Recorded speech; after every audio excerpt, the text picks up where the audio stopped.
नमस्कार मित्रों, एक बहुत छोटी सी क्लिप लेके आपके सामने आया हूं। थोड़ा धैर्य रख के सुन लीजिए, बहुत काम की बात है। मैं कई बार एक शायरी यूज करता हूं, खुद ही को कर बुलंद इतना कि हर तकदीर से पहले खुदा बंदे से ये पूछे, बता तेरी रजा क्या है। एक दूसरा गीता का सार या गीता का श्लोक भी कई बार यूज करता हूं, कर्मण्यवादी का रस्ते मां फलीशु कदाचन। कर्म किए जाओ, फल की इच्छा मत करो, कर्म में लगे रहो। फल लेने का आपका अधिकार नहीं है, फल देने का अधिकार परमात्मा को है, भगवान को है। मित्र, मेरे प्यारे मित्रों, दो, एक शायरी और एक गीता का सार, दोनों एक दूसरे के अपोजिट जाते हैं।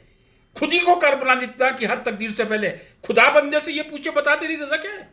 इतने आपको मजबूत कर लो कि खुदा आपसे पूछे, बता बंदे तेरी मर्जी क्या है। और दूसरी तरफ कर्मण्यवादी का रस्ते मां फलीशु कदाचन, कर्म किए जाओ। इसका एक सुंदर वैज्ञानिक उदाहरण, एक वैज्ञानिक की जीवन की एक छोटी सी गाथा आप लोगों के सामने रखना चाहता हूं, जहां दोनों शायरी भी सही बैठती हैं, गीता का सार भी सही बैठता है।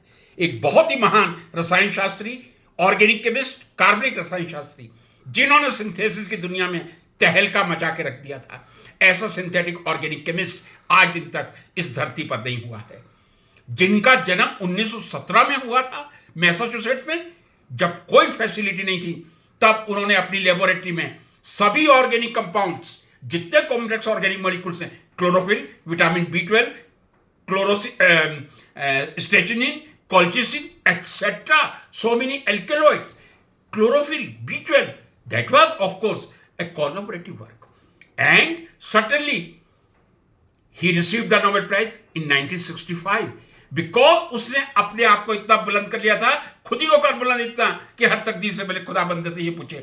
और 1965 का जो वुडवर्ड का नोबेल प्राइज था केमिस्ट्री में, उसका टाइटल था art of organic synthesis. He was awarded the Nobel prize for art of his organic synthesis. वही आरबी वुडवर्ड आगे जाके एक नया काम करता है, कहता है ऑर्बिटल सिमेट्री किस तरह केमिकल रिएक्शन को नियंत्रित कर सकती है। Role of orbital symmetry in chemical reaction, जिसको हम पेरिसाइक्लिक के नाम से जानते हैं। जितना आरबी वुडवर्ड ने नेचुरल सिंथेसिस में अपना कंट्रीब्यूशन दिया था, उतना ही पेरिसाइक्लिक में दिया था। 1981 में पेरिसाइक्लिक रिएक्शंस का, या ये कह दूं title was role of orbital symmetry in chemical reactions, दिया गया था हॉफमैन को और फुकुई को, वुडवर्ड को नहीं दिया गया था। हार्वर्ड में वुडवर्ड और हॉफमैन ने एक साथ काम किया था role of orbital symmetry in chemical reaction पे।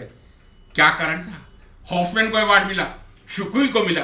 कारण यह था, वुडवर्ड की इस दुनिया से विदाई 1979 में हो गई थी और नोबेल प्राइज 1981 में मिला था, क्योंकि 1974 में यह डिसाइड हो गया था किसी भी व्यक्ति को मरणोपरांत पोस्टमसली नोबेल प्राइज नहीं दिया जाएगा। यदि 1980 तक वुडवर्ड जिंदा होते तो नोबेल पुरस्कार, 2 नोबेल पुरस्कार प्राप्त करने वाले वो भी एक छठे व्यक्ति बन जाते। मित्रों, यही है खुद ही को कर बुलंदता, हर तकदीर से पहले खुदा बंदे से ये पूछे, बता तेरी रजा क्या है। कर्मण्यवादी का रस्ते मां फलीशु कदाचन, कर्म किए जाओ, फल की आशा मत करो। नमस्कार।